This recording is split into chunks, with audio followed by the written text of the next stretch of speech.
जब संविधान नहीं था तो राजतंत्र था। राजतंत्र में तलवारों से लड़ाई जीती जाती थी, बंदूकें चलती थी, लाठियां चलती थी। ये लोकतंत्र है। यहाँ तलवारों बंदूकों से कोई लड़ाई नहीं जीतता है। यहाँ बाबा साहब अम्बेडकर ने अपने 4 बच्चे कुर्बान करके हमें एक ताकत दी है, और हम पे अवसर आता है 5 साल में कि उस ताकत के जरिए हम अपनी गरीबी, परेशानी, बेरोजगारी, अन्याय, अत्याचार, जुर्म जाति खत्म कर दें। शाहजहांपुर के लोगों, जैसे आज जागे हो, अगर आप मेरे कहे अनुसार आने वाले 1 साल और जागे ना, तो मैं गारंटी से देता हूं कि फिर आपको मेरी जरूरत नहीं पड़ेगी। यहाँ फिर ऐसे लोग तैयार हो जाएंगे जिनकी कलम में इतनी ताकत होगी कि घर गिराने वाले सलाम करने के लिए सुबह सुबह तुम्हारे घर के सामने आया करेंगे। चिंता मत करो, समय बदलेगा। हर एक कमजोर का, शोषित का समय बदलेगा। ये लड़ाई, फिर कह रहा हूं, रोटी कपड़ा मकान की नहीं, ये लड़ाई है समता, समानता, बंधुत्व, भाईचारे की। ये लड़ाई है अधिकारों की। कब तक हम लोग जो है सड़कों की लड़ाई लड़ेंगे? आप लोग सुबह से यहाँ इतने बड़े पैमाने पे शामिल हैं। जितने लोग यहाँ शामिल हैं उन्होंने अपना काम भी छोड़ा। अगर आप दिन के 2 घंटे, 1 घंटा भी अगर मिशन को दे दोगे, तो मैं लिख के कहता हूं कि जिन चीजों से आप परेशान हो, आप अपने चेहरे देखो। थोड़ी देर हंस के सोचते हो कि हम खुश हैं। कहां से खुश हो? आज भी अमीर का कुत्ता एसी में सोता है और हमारे लोग बिना छत के सोते। कहां से खुश हो तुम लोग? कहां से खुश हो? अगर तुम इसी को खुशी मान बैठे तो मैं क्या करूं? मैं तो ये मानता हूं, जब तक इस देश में आर्थिक समानता नहीं आएगी, जब तक गरीब और अमीर बराबर नहीं होंगे, सब लोग बराबर के हिस्सेदार नहीं होंगे, तब तक कहां की ऐसी खुशी? क्या बाबा साहब ने अपने 4 बच्चे इसलिए कुर्बान किए थे कि उनकी आने वाली संतानें इस देश में गुलाम हो जाएंगी? मैं तो ऐसा नहीं मानता कि बाबा साहब ने अपने बच्चे इसलिए कुर्बान किए थे। बाबा साहब ने तो अपनी पत्नी को भी कहा कि मैं राज रतन की परवाह इसलिए नहीं कर रहा हूं क्योंकि मेरे करोड़ों बच्चे जो हैं गुलाम हो जाएंगे। लेकिन उनके बच्चों को, उनके मिशन को आगे बढ़ाना चाहिए, नहीं बढ़ाना चाहिए? बताओ। बढ़ाना चाहिए, नहीं बढ़ाना चाहिए? बताओ। आप गुलामी सहने के लिए पैदा हुए हो क्या? आप जुल्म जाति, अन्याय सहने के लिए पैदा हुए हो क्या? क्या गुलामी, जुल्म जाति तुम्हारे हिस्से में किसने लिखी है क्या? देखो, बात सुनो, घुटनों के बल रेंग के नहीं चलेंगे। आंख से आंख मिला के बात करेंगे और अपने हिस्से की ताकत को, अपने हिस्से के अधिकार को छीन लेंगे। मांगने सिर्फ भीख मिलती है, अधिकार छीनने पड़ते हैं। इसलिए अपनी मुट्ठी ऐसे ऐसे बंद करो, मेरे साथ ऐसे करो बंद, ऐसे मुट्ठी अपनी मेरे साथ बंद।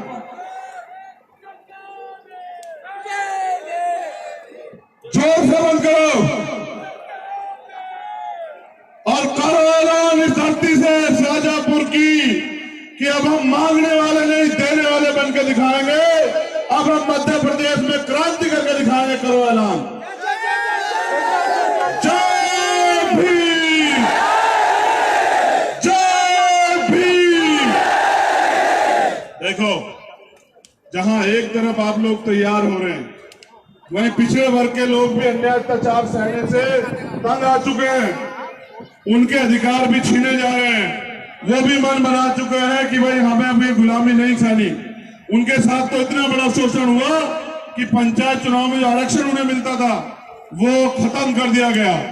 अब पंचायत चुनाव में जो आरक्षण मिलता था उसकी वजह से हजारों की संख्या में बड़े पैमाने पे प्रतिनिधि तैयार होते थे, नेता तैयार होते थे। अब इस बार वो बेचारे सोच रहे हैं कि हम इन बीजेपी कांग्रेस पे भरोसा कर रहे थे, यार इन्होंने तो हमारा अधिकार ही छीन लिया, जो खुद नहीं छीन पाए। और देखो, छिनवाने के लिए आदमी भी हमारा लगाया।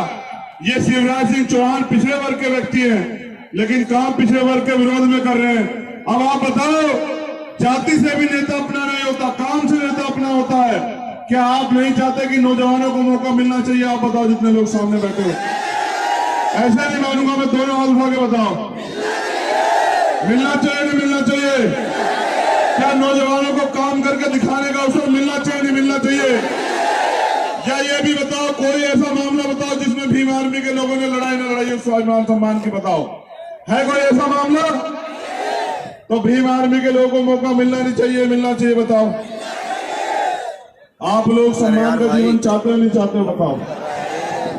आप लोग घुटनों के बल रेंग के तो नहीं चलना चाहते? आप लोग डर के गुलाम बन के तो नहीं जीना चाहते? तरीका बताओ कैसे आगे बढ़ोगे? देखो ये डीजे वाली जो टीम है ना, इसका डीजे बंद करा दो पहले। ये वो आ गया होगा राका है, ये ऐसे ही काम करता है। अगर ये इतने लोग उस दिन जुटा लेते ऐसा घर नहीं टूटता। ठीक है, उसकी तरफ छोड़ो, इधर काम की बात सुनो, छोड़ दो। अब उसको घूमने दो, इधर देखो, आ जाओ, उससे बात करेंगे।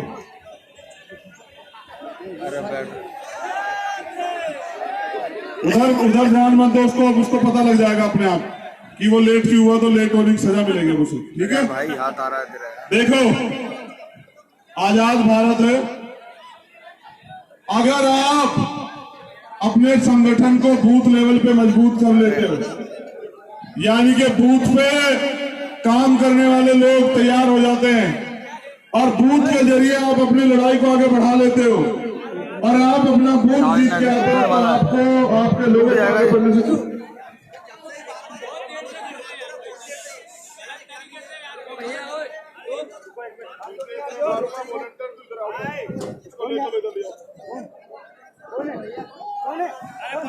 अर्जुन अर्जुन मत करो, अरे मीडिया वाले लोग।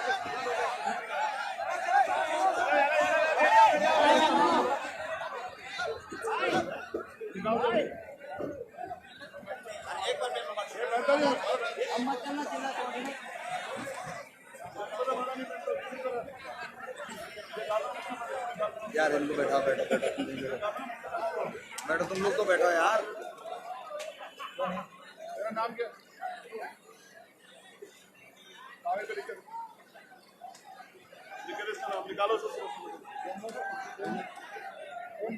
शांत हो जाओ।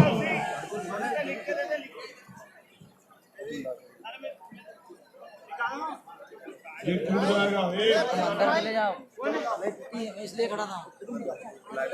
देखो ये जो मंच पे लोग हैं ना, ये आराम करने वाले लोग हैं, इनमें से बहुत कम लोग काम करते हैं। मैं तुम्हारे सामने कह रहा हूं, अगर ये काम करने वाले लोग होते ना, तो किसी की हिम्मत होती शाजापुर में मेरे कार्यकर्ताओं को छेड़ देता? बताओ, तुम अपनी ईमानदार से बताओ, नहीं छेड़ देता ना? ये लोग सिर्फ मुझे चेहरा दिखाने के लिए आते हैं। कार्यकर्ता वहां बैठता है, वो बेचारा मुझे देख भी नहीं पाता, दूर से हाथ हिलाता रहता है। हर बार वो आता है और ये कहता है भाई मेरा भाई आ गया, और मुझे देख के खुश हो जाता है। और ये मेरे पास बैठे रहते हैं और फोटो खींचने के चक्कर में पड़े रहते हैं। इनमें से जिन लोगों को मैं बताऊं सच्चे कार्यकर्ता होने का भरोसा करना, इनमें से कुछ लोगों को निकालना पड़ेगा मुझे, तब जाके लोग ठीक होंगे। आप बताओ, देश में भीम आर्मी से बड़ा संगठन है? ईमानदार से बताओ, आप बताओ, एक ऐसा संगठन जिसकी ताकत से सरकारें हिलती हो, उसके कार्यकर्ताओं को थाने में पीट देगा कोई? क्यों हो रहा है ऐसा पता है? क्योंकि निकम्मे लोग जो है तुम्हारी लीडरशिप कर रहे हैं, इसलिए हो रहा है ऐसा। और जिस दिन निकम्मे लोगों की जगह काम करने वाले लोग तुम्हारे नेता की, तुम्हारी लीडरशिप करेंगे, तुम्हारे साथ खड़े रहेंगे, मैं मानता हूं कि सरकारों को पता रहेगा कि क्या करना है। ये जो नए लोग आ रहे हैं, ये परेशान न करें वो लोगों को। बैठ जाओ नीचे, बैठ जाओ नीचे।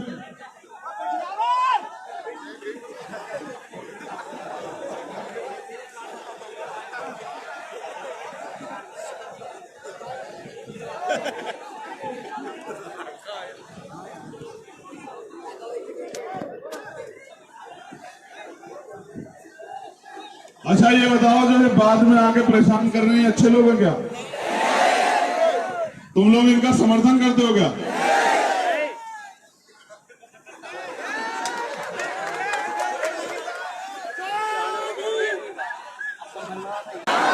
इसको इसकी सजा मिलनी चाहिए नहीं मिलनी चाहिए बताओ?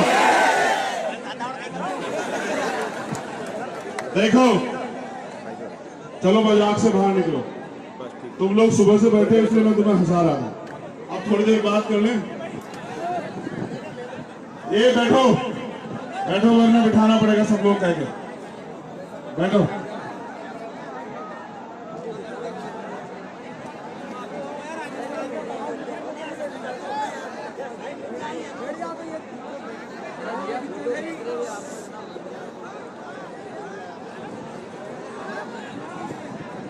जल्दी बैठ जाओ।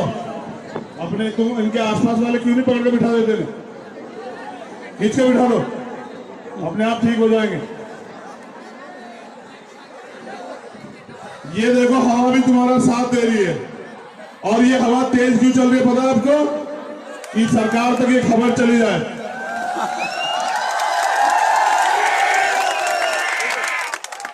कि अब अगर अन्याय होगा तो सभा नहीं होगी, आंदोलन होगा। और ऐसा आंदोलन होगा जो सरकार की नींव हिला देगा, जो सरकार को बता देगा कि अब हम नहीं सहेंगे। लेकिन अब मेरी बात पे गौर करो, शोषण वहीं ज्यादा बढ़ेगा जहां संगठन कमजोर होगा। यहां संगठन कमजोर है, यानी कि आप लोग जिम्मेदारी से काम नहीं कर रहे हो। कुछ लोग अच्छे हैं जो जिम्मेदारी से काम कर रहे हैं, कुछ लोग नहीं कर रहे हैं। जो लोग अच्छे हैं और जिम्मेदारी से काम कर रहे हैं उनका तो धन्यवाद, लेकिन जो लोग नहीं कर रहे हैं उनको भी समझना चाहिए कि अगर आप संगठन कमजोर करते हो उसका खामियाजा किस किस लोगों को भुगतना पड़ता है। आपकी एक लापरवाही और आपकी गैर जिम्मेदारी अन्याय अत्याचार को बढ़ावा दे रही है। और अन्य अत्याचार करने वाले को लग रहा है वो ताकतवर नहीं, वो ताकतवर नहीं है। आप कमजोर हो गए हो, आप कमजोर कर रहे हो संगठन को, इसलिए नुकसान हो रहा है। मैं आपसे सिर्फ ये कहने आया हूं शाजापुर वालों, मैं भी ये देखना चाहता कि मोबाइल की रोशनी में सभा कैसे होती है। मेरे को कुछ लोगों ने बताया कि मोबाइल की रोशनी में सभा होगी आज। मैं आपके मोबाइल देखना चाहता हूं। सब लोग एक बार जरा उनके टॉर्च ऑन करो, जो जहां खड़ा है वहीं ऑन करो। मैं एक बार देखना चाहता हूं कहां कहां खड़े हैं लोग।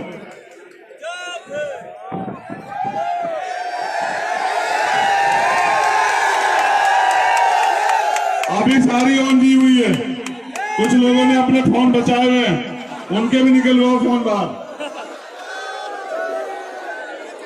ये देखो इधर वालों के तो दिख ही नहीं रहे।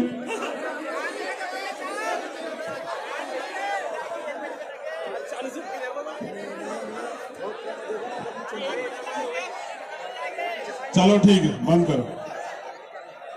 जो देखना था मैंने देख लिया। इस रोशनी से काम नहीं चलेगा भाई। अब मेरी समझ में आया कि हो क्या रहा है। जरूरत तो है 200 वोल्ट के बल्ब की, और आप एलईडी के ये 5-5 वोल्ट की टॉर्च लेके घूम रहे हो, इसलिए रोशनी नहीं हो रही है यहाँ। समझ रहे हो? इसका मतलब संगठन को और मजबूत करना पड़ेगा कि एक बल्ब ही सब जगह रोशनी दे दे।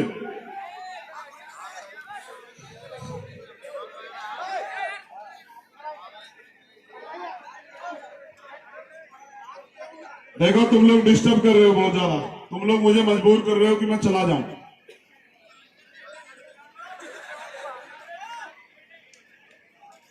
देखो नौजवान साथियों, आपसे ज्यादा सीनियर लोग भी यहां बैठे हुए हैं और बहनें भी बैठी हुई हैं। मैं ये समझता हूं कि आप हंस तो लेते हो और हंसना भी चाहिए, लेकिन हंसते किस पे हो? अपनी दुर्दशा पे तो हंसते हो भाई। बाबा साहब ने गया ताकत भी है, लेकिन वो ताकत तो मुझे 5-5 मिनट बाद तुमसे नहीं कहना पड़ रहा होता कि बैठ जाओ। मैं इस बात को समझ गया हूं कि तुम लोग अनुशासित नहीं हो, और अनुशासित ना होने के कारण भेड़ बने हुए हो।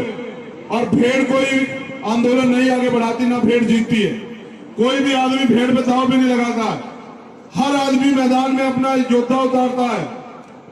मैं भी ये सोच रहा था कि भाई शाजापुर में योद्धा रहते हैं, लेकिन शाजापुर में योद्धा नहीं रहते। मेरी गलतफहमी थी, मेरी गलतफहमी दूर हुई शाजापुर आने के बाद।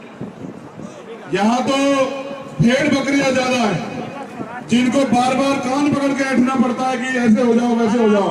अगर शेर ज्यादा होते तो शायद उनको एक ही बार कहने से बात समझ आती कि किस तरह से काम करना है। इन पे भेड़ों पे भी फर्क नहीं हो रहा है। देखो ऐसे काम नहीं चलेगा। आप चाहते हो अन्याय अत्याचार बंद हो शाजापुर में? बताओ कितने लोग चाहते हैं? हाथ खड़ा करो, नीचे करो। तुम्हें कड़वा सच बताऊं, प्रशासन के लोग यहाँ खड़े होंगे। इतने लोग अगर चाह लेना एक जिले में कि अन्याय अत्याचार बंद हो जाए, तो मैं गारंटी देता हूं किसी की हिम्मत नहीं होगी अन्याय अत्याचार कर ले। मैं सच बता रहा हूं आप लोगों को। एक जिले में 100 लोग भी जिम्मेदार खड़े होके और अन्य अत्याचार करने वालों का सामना करने लग जाए तो अन्य अत्याचार जड़ से खत्म हो जाएगा। आप तो यहाँ हजारों की संख्या में आज कमी कहाँ है? कमी इस बात में है कि हम अनुशासित नहीं हो रहे हैं। इसलिए मैंने तय किया है कि जो दूसरा कैडर कैंप होगा वो शाजापुर में होगा। शाजापुर की टीम को ही सबसे पहले अनुशासित किया जाएगा, क्योंकि जहां जहां शोषण होता है वहीं से क्रांति जन्म लेती है, और जहां से क्रांति जन्म लेती है वहीं से जो है परिवर्तन होता है। पहला परिवर्तन मध्य प्रदेश में शाजापुर में होगा और शाजापुर में मैं लगातार आता जाता रहूंगा। और कुछ चाहते हैं आप मुझसे बताओ? ऐसा होता है कि मैं संघर्ष नहीं करता हूं, मैं तो लगातार करता रहता हूं। आप लोग भी अपनी कमर कस लो, हालात बहुत अच्छे नहीं है। ये सरकारें जबरन माहौल खराब कर रही हैं और इनका एक ही लक्ष्य है कि किसी तरह से हम लोग बुनियादी मुद्दों से भटक जाएं। और ये जो जबरन मस्जिदों के सामने जाके और जबरन जो है मुसलमान भाइयों को आक्रोशित करने का काम कर रहे हैं, ये चाहता है कि हिंदू मुसलमान का झगड़ा यहाँ चलता रहे और इनकी राजनीतिक रोटियां सीखती रहे। हमें सावधान रहना पड़ेगा इनसे। अगर हम इनसे सावधान हो जाएंगे तभी हम इनकी झूठी बातों में नहीं आएंगे। इसलिए सबसे पहले कैडर कैंप यहां होगा। और अब ये जो तस्वीर लगी हुई है सामने, तात्या मामा भील वाली, अभी मुझे लग रहा है कि ऐसा ही काम जो है संघर्ष का काम इस सरकार को करके दिखाना पड़ेगा, तब शायद इस सरकार को कल आ जाए। तब सरकार ये जो है हो सकता है हमारे अधिकार न छीने। तो मुझे शाजापुर में बुलाने के लिए और इतने लंबे समय तक इंतजार करने के लिए, मेरे विश्वास को इतना मजबूत करने के लिए और शाजापुर की धरती से क्रांति का ऐलान करने के लिए मैं आपका धन्यवाद करता हूं। और इस विश्वास के साथ कि शाजापुर में अब सरकार अन्याय करने से पहले 1000 बार ये याद रखेगी कि जो लोग 10 बजे से लेकर रात को 10 बजे तक सिर्फ एक अपने भाई के इशारे पे कहीं से बैठे रह सकते हैं, वो इस अधिकारियों कर्मचारियों के दफ्तरों पे ताले लगा के उनको बाहर भी बिठा सकते हैं। वो आने वाले कल में इन अधिकारियों को से काम भी करवा सकते हैं।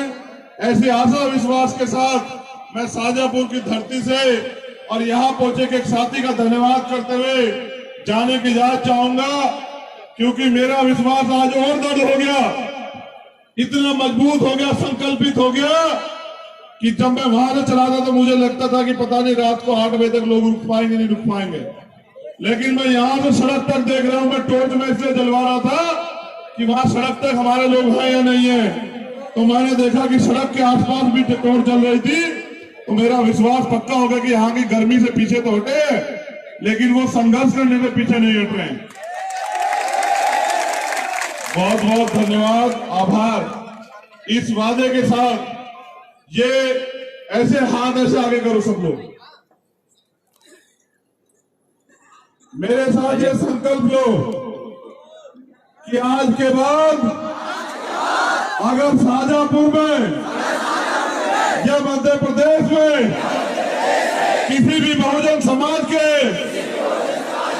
बहन, भाई, बुजुर्ग, महिला, बेटी, बच्चों, किसान, मजदूर, बेरोजगार, नौजवान के साथ अन्याय होगा तो हम चैन से नहीं सोएंगे और नई सरकार को सोने देंगे। बताओ अगर जरूरत पड़ी तो कितने लोग आएंगे आंदोलन करने के लिए? हाथ खड़े करो।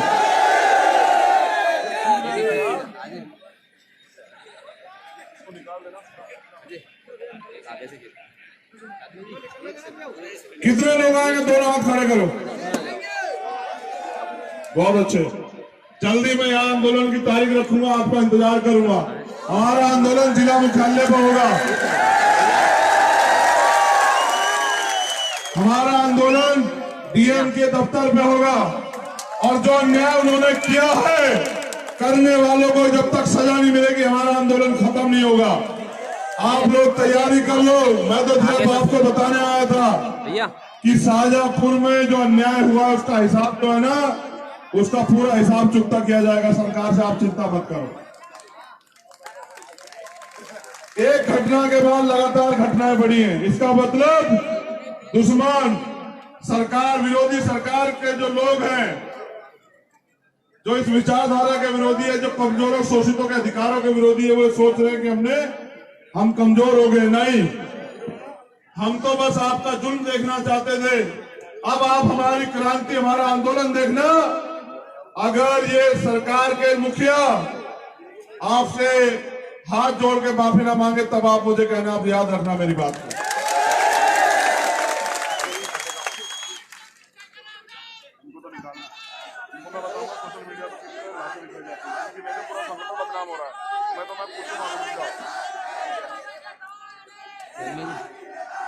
नहीं, रुक जाओ। ये इसको मैंने जिम्मेदारी दोबारा दी है, इसको जानते हो ना आप लोग।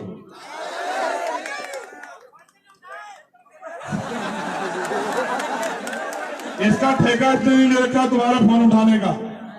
ये जितना काम करता मैं जानता हूं, तुम्हें बताने की जरूरत नहीं है।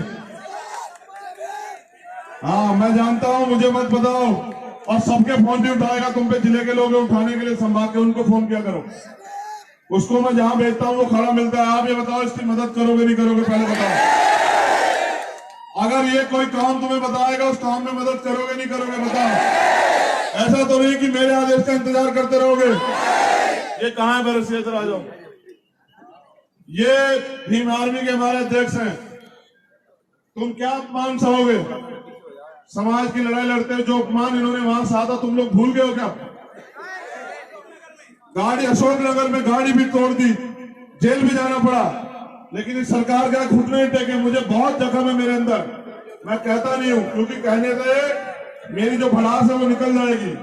मैं तो चाहता हूं कि वो मौका आने दो, इस बार वो मौका आने दो। इस सरकार के ताबूत में आखिरी कील ठोकने का काम भीम आर्मी करेगी, ये मेरा तो ध्यान रखना।